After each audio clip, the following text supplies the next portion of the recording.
আজকের ক্লাসে আমরা রসায়নের জটিল যৌগ নিয়ে আলোচনা করব। জটিল যৌগের মধ্যে প্রথমে আমরা যে জিনিসগুলো নিয়ে আলোচনা করব সেগুলো হচ্ছে জটিল যৌগের নামকরণ, জটিল যৌগের যে চিত্রগুলো কিভাবে আঁকতে হয়, দেন জটিল যৌগের সংকরণ শিখব।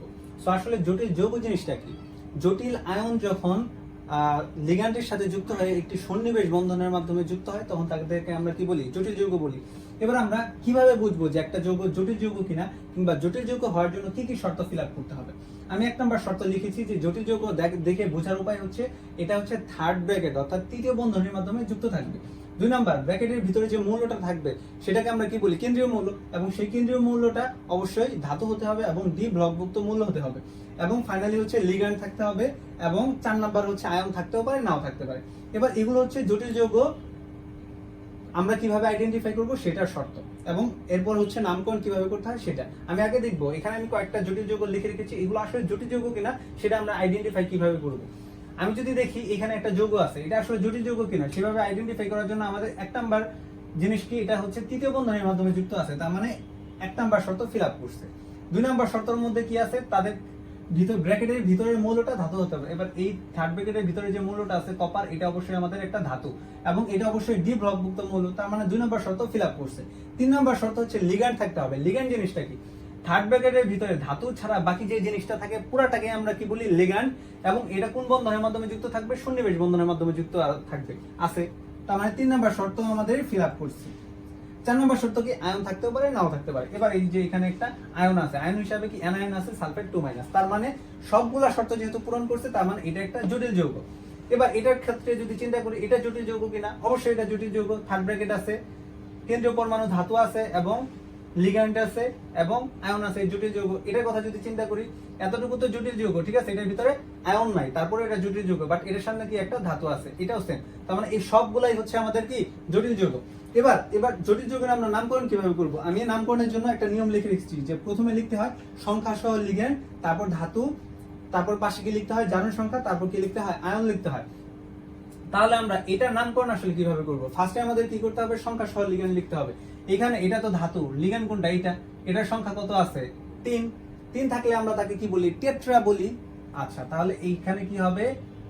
টেট্রা প্লাস, তারপর কি লিখতে হবে? লিগ্যান্ড, তার মানে সংখ্যা সহ লিগ্যান্ড। লিগ্যান্ড কি আছে? অ্যামোনিয়া। অ্যামোনিয়া থেকে কি তৈরি হয়? অ্যামিন, তার মানে টেট্রা অ্যামিন প্লাস, তারপর কি লিখতে হয়? ধাতু। এখানে আমাদের ধাতু কি আছে? কপার, তার মানে আমরা কি লিখবো? Tetra amine copper. কপার লিখলাম। কপারের পাশে আমাদের কি লিখতে হয়? ধাতুর জারণ সংখ্যা লিখতে হয়। এখানে এই ধাতুর জারণ সংখ্যা কত? 2। কিভাবে বুঝতেছি? এই যে এটার সামনে +2 আছে, এই জন্য আমরা এই 2 লিখে ফেললাম। প্লাস, তারপর কি লিখতে হয়?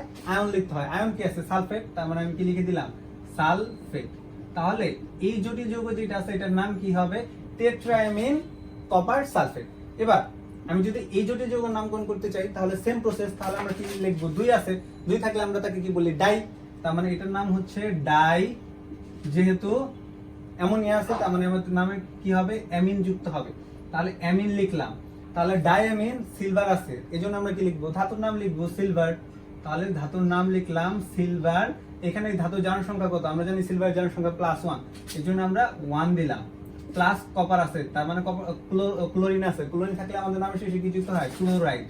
তাহলে আমি কি লিখবো? ক্লোরাইড। তাহলে এটার নাম কি হয়? Diamine silver chloride. এবার এটার নাম যদি লিখতে চাই, এটার ক্ষেত্রে আমাদের দেখতে হবে যে এটার ভিতরে কি আছে? আমাদের এতটুকু তো ধাতু জটিল যৌগ ছিল, জটিল যৌগের সাইডে আমাদের আরো একটা ধাতু আছে, এবং এই ধাতুটাকে আমাদের কি হিসাবে ধরতে হবে? আয়ন।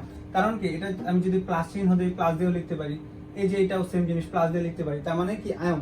আমরা আরেকটা নিয়ম লিখেছি যে যদি কখনো আমাদের আয়ন থাকে তাহলে আমাদের কি লিখতে হয়? ফার্স্টে ক্যাটায়ন বা অ্যানায়নের নাম লিখতে হয়, তারপর আমাদের কি লিখতে হয়? বাকিটা ডট ডট দিয়ে বুঝিয়েছি যে সেম জিনিস করতে হয়।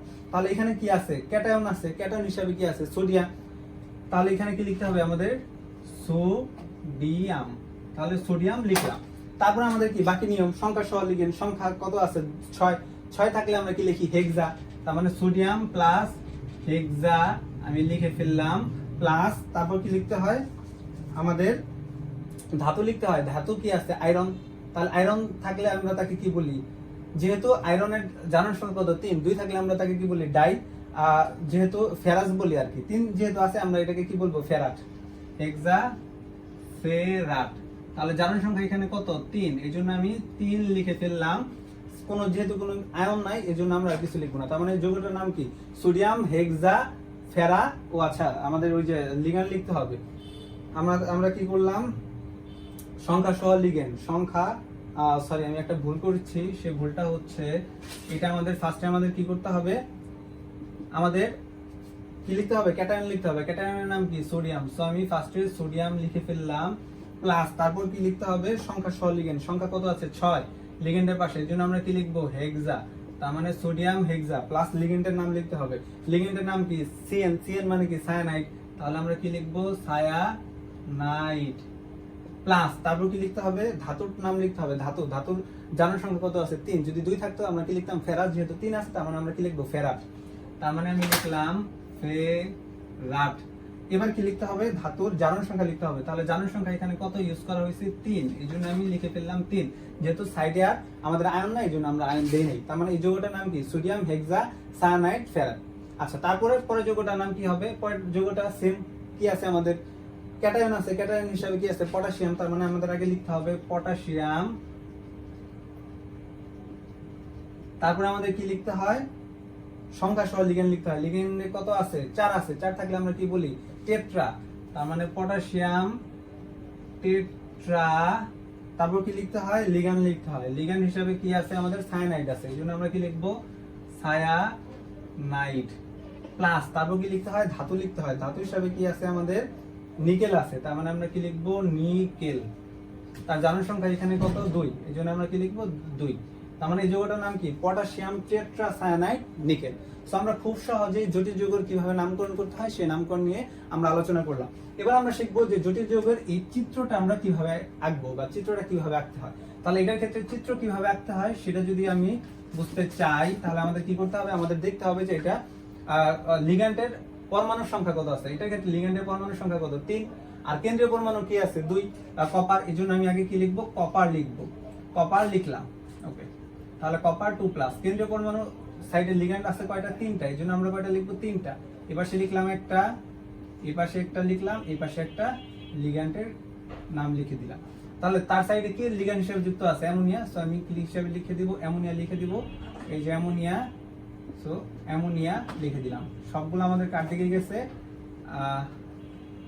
কপারের দিকে গেছে। সো এটাই হচ্ছে কি আমাদের টেট্রাঅ্যামিন কপার সালফেট। সো সালফাইটেটটা যদি আঁকতে চাই তাহলে এটা কি করতে হবে, তৃতীয় বন্ধনের মাধ্যমে লিখে এবার সে সালফেট লিখে দিতে হবে।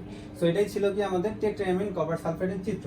ওকে, আমরা সেম ভাবে যদি সিলভারের চিত্র আঁকতে চাই তাহলে আমাদের কি করতে হবে, আমি যদি সিলভারের চিত্র আঁকতে চাই তাহলে আমাদের সিলভারের ক্ষেত্রে কেন্দ্রীয় পরমাণু এখানে কি আছে সিলভার। সো আমি সিলভার লিখে দিলাম। এখানে তার লিগ্যান্ডের সংখ্যা কয়টা 2টা, এই জন্য আমাদের লিগ্যান্ডের সংখ্যা কয়টা লিখতে হবে 2টা। সো আমি 2টাই লিখে দিলাম লিগ্যান্ডের সংখ্যা সিলভার প্লাস কে আছে লিগ্যান্ড হিসেবে অ্যামোনিয়া। সো আমি অ্যামোনিয়া লিখে দিলাম। তার সাইডে কি হয়ে যাবে ক্লোরিন হয়ে যাবে। সো আমি ক্লোরিন লিখে দিলাম। সো এটা হচ্ছে ডায়ামিন সিলভার ক্লোরাইড। ওকে, এরপর আমরা যেটা শিখবো সেটা হচ্ছে সোডিয়াম হেক্সাসায়ানাইড বা ফেরাইড, তারপর পটাশিয়াম টেট্রাসায়ানাইড নিকেল। সো সেম ভাবে তোমরা করতে পারবে।